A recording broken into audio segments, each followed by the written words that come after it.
Hey guys, I'm Vaishnavi and this is my first video and I'm going to talk to you guys about everything that you need to know about IB. So before going ahead, I want to talk to you guys about something called IB's learner profile, which is nothing but what IB expects from you when you're entering the course and what you become towards the end of it. It's basically the characteristics that IB is looking for in the students who graduate from the program. So just look through the slides, and if you have any questions, put them in the comments down below.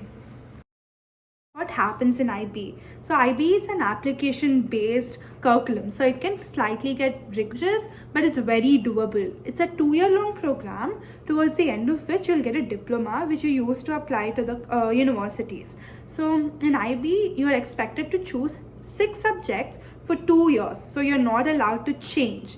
Basically in 11th, the subjects you choose, you are going to be studying for both the years and then giving a test. So what happens in IB is you have 6 different groups and you have to choose one subject from each and every group. So I'll try to provide a picture over here. So if you see, English, math and language are compulsory subjects. So you don't particularly have any choice. The choice that you have is from group 3, 4 and 6.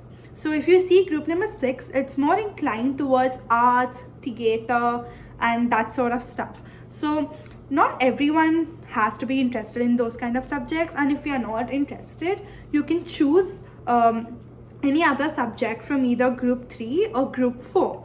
So in that case, you can drop a subject from group 6. There's no need for you to choose. So after you have your 6 subjects, you need to decide whether you want to take them in higher level or standard level.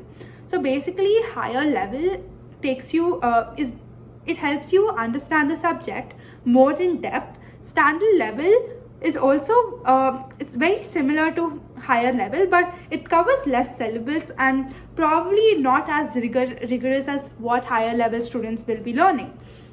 So in order to get an IB diploma, you need to have 3 subjects in higher level and 3 subjects at a standard level. So one good thing about IB is you have like a 1-year period, like your whole 11th standard basically, to choose, to decide if you want to keep the subjects at a higher level or a standard level and see what works for you. There's no need for you to take math HL at the beginning and stick to it. If you find it super difficult, you are given the opportunity to change it in the middle of the course, so which is really good. See what works. You are given the space to see what works for you and choose. So basically after choosing your subjects and deciding which level you want the subjects to be at, you're pretty much almost ready for the first step of IB. To answer is how IB exams work.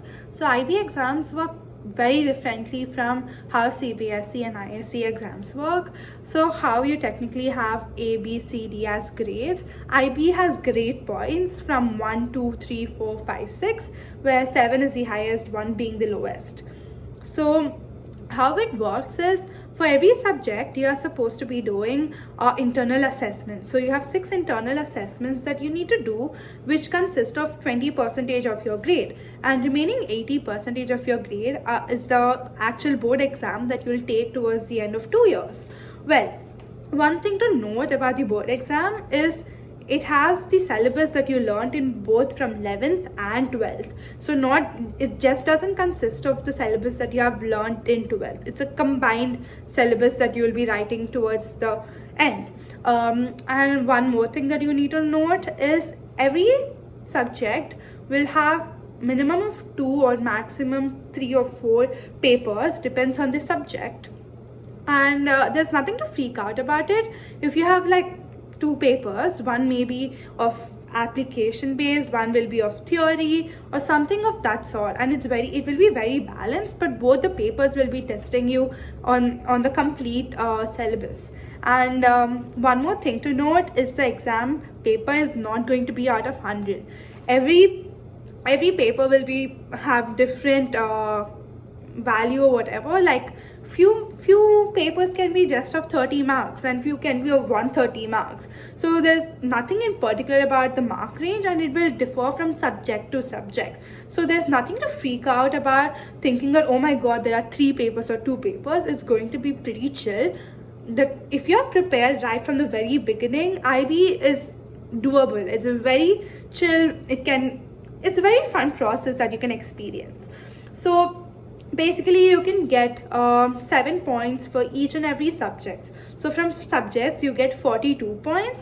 So that's not about it. There are the remaining 3 points because IB is out of 45.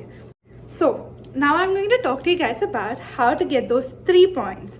The first, you can get it from something called CAS, which stands for Creativity, Action and Service. So basically in these 2 years, you're supposed to do a minimum amount of CAS activities, which will include social service, trekking, or participating in dance videos or something of that sort. It's completely up to you what you want to do in the areas of creativity, action and service.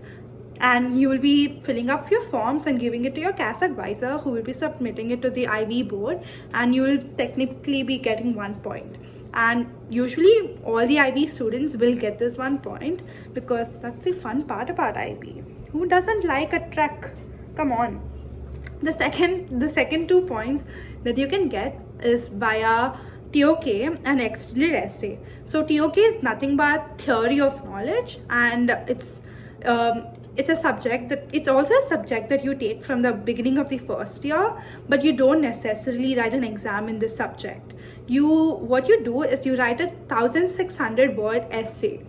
What IB does is towards the end of the first year or the beginning of the second year, they release few prompts, and you have to be choosing one prompt out of those and write an essay of 1600 words, and you submit it to the IB, and they will be grading it. And the second thing is the extended essay. So extended essay is a more rigorous, way more rigorous than the IA, and you do it in one subject of your choice. Extended essay is of 4000 words. Extended essay is of 4000 words, and you have to be writing it in the subject that you like, and you have to basically have a research question. It's more like a research paper, and you will also be submitting this to the IB board. So TOK and extended essay will consist of 2 points, and IB will be grading you and will be giving you the points that you will be getting. So 3 points is what you'll get from CAS, TOK and extended essay. And to get an IB diploma, it's very important to get at least 1 out of these 3 points. If you get 0 out of 3 points, it's basically considered that you won't be getting a diploma, you'll rather getting a certificate course. So that's an interesting thing. And one more thing is, no one fails in IB, which is a good thing, right? If there's a minimum amount of points that you need to get the diploma, and if you don't get that many points, it's completely fine, because IB will give you a certificate instead of the diploma. So that's pretty much it. So 42 points from these subjects and 3 points from extended essay, TOK and CAS, and you are all set to go. And I personally will recommend you guys to take IB because it's super fun. Though it can get very rigorous, it's one of a kind experience. Having experienced both CBSE and IB, I would say that I enjoyed IB way more than CBSE, because I don't think that CBSE is the kind of curriculum made for me. And yeah, IB is fun.